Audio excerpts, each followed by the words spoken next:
लाईफमध्ये छोट्या छोट्या मोमेंट्समध्येच सुख असतं. आज आहे सुट्टीचा डे 2. अजून एक रिलॅक्स्ड मॉर्निंग. पण आज ठरवलं की आज थोडी कामं पण आवरून घेऊ. ब्रेकफास्टला मस्त उपमा होता. नंतर अभि जेव्हा ऑफिसला निघाला तेव्हा अद्वैला पण त्याच्यासोबत जायचं होतं. मग झाली रडारड. अरे बाबा ऑफिसला जातोय मी, येतो लगेच. त्याला समजत नाही ऑफिस काय असतं, पण बाबाचा ॲब्सेन्स मात्र लगेच कळतो. नंतर त्याला थोडं खेळवलं आणि त्याचा मूड ठीक केला. मी कुठे बसू? इथे बसू?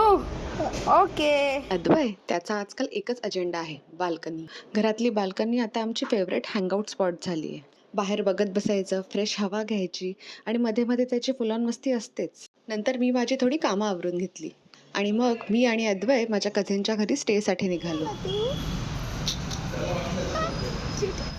बाहेर थंडी होती, पण घरात पाऊल टाकताच त्याची मस्ती सुरू झाली.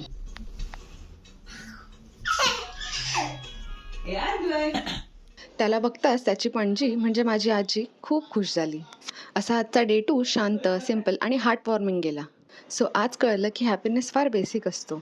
तो छोट्या छोट्या मोमेंट्समध्ये लपलेला असतो. आता भेटू डे 3 ला. बाय.